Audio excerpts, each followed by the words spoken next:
हेल' लोगोफोर, बड'आर्ट टेक चेनेलाव नोंथांमोनखौ बयखौबो बरायबाय। लोगोफोर, आं भिडिअ लाबोनो हायैया बिराद गोबाव जाबायमोन। माखासे प्रब्लेमनि थाखाय आं भिडिअखौ लाबोनो हायाखैमोन।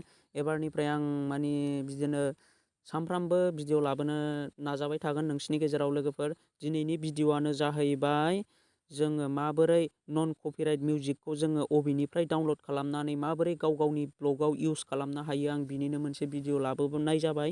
आसा खालामो नोंथांमोना आंनि बे भिडिअखौ जोबजासिम नायलांगोन। लोगोफोर, जायफोर नन कपिराइट मिउजिकखौ जायफोर डाउनलड खालामनो रोङाखै एबा जायफोर इउज खालामनो रोङाखै, आं नोंथांमोननि सिगाङाव बे भिडिअखौ लाबोनाय जाबाय। आसा खालामो नोंथांमोना आंनि बे भिडिअखौ जोबजासिम नायलाङो।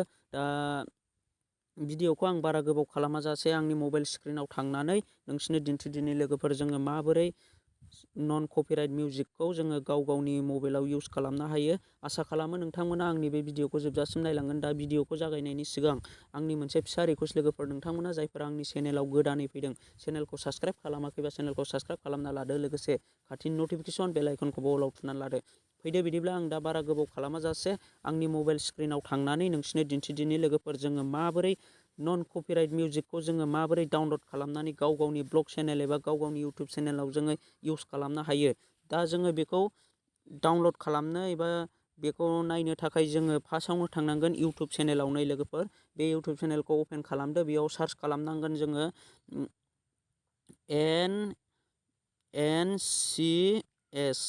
NCS बेकग्राउन्ड मिउजिक नै। लोगोफोर, जोंना NCS सार्च खालामनाय लोगो लोगो जोंना डाइरेक्ट अट'मेटिक फैखागोन।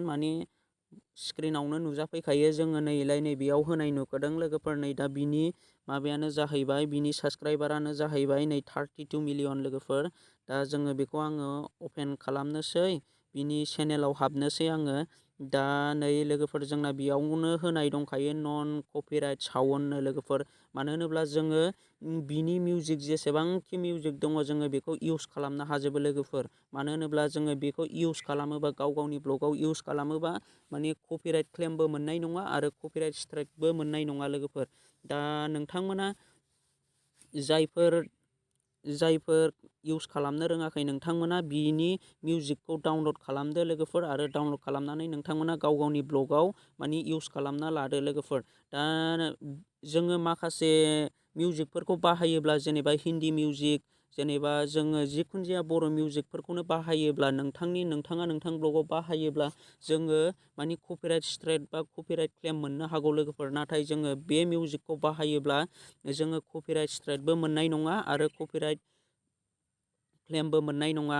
लोगोफोर, मानो होनोब्ला बे चेनेलनि अनारा गावनो डिसक्रिपसनाव होनानै दोनखादों एबा गावनो बुंखादों नन कपिराइट साउन्ड। मानो होनोब्ला बे मिउजिकखौ गोसोबायदि जेराव मेरावनो नोंथांनि चेनेलाव इउज खालामनो हागोन। बेयाव नोंथांमोना कपिराइट स्ट्राइक एबा कपिराइट क्लेमबो मोननाय नङा होननानै गावनो बुंना होखादों। लोगोफोर, दा नोंथांमोना बासिदो आरो अबे मिउजिकआ नोंथांनि ब्लग भिडिअआव साबसिन एबा नोंथांनि ब्लग भिडिअजों मिलायगोन, नोंथांमोना गाव गावबागाव बासिदो आरो डाउनलड खालामदो। लोगोफोर, दा डाउनलडखौ माबोरै खालामो? लोगोफोर, जायफोर नोंथांमोना डाउनलड खालामनो रोङाखै, इउटुबनि भिडिअफोरखौ जायफोर डाउनलड खालामनो रोङाखै, नोंथांमोना जायफोर रोङाखै कमेन्ट खालामनानै खोन्थाहर। आं बिनि मोनसे भिडिअ लाबोगोन। जायफोर रोङाखै आरो जायफोर रोंदों, नोंथांमोना बिदिनो नन कपिराइट मिउजिकखौ इउज खालामदो। लोगोफोर, दा दिनैनि भिडिअआ बेखिनियानोसै। लोगोफोर, दा आसा खालामो नोंथांमोना आंनि बे भिडिअखौ नायनानै सोरबा रोङाखैबा रोंबाय जानो हागौ। दा आङो दिनैनि भिडिअखौ बेखिनियावनो दोनथ'नाय जाबाय। लोगोफोर,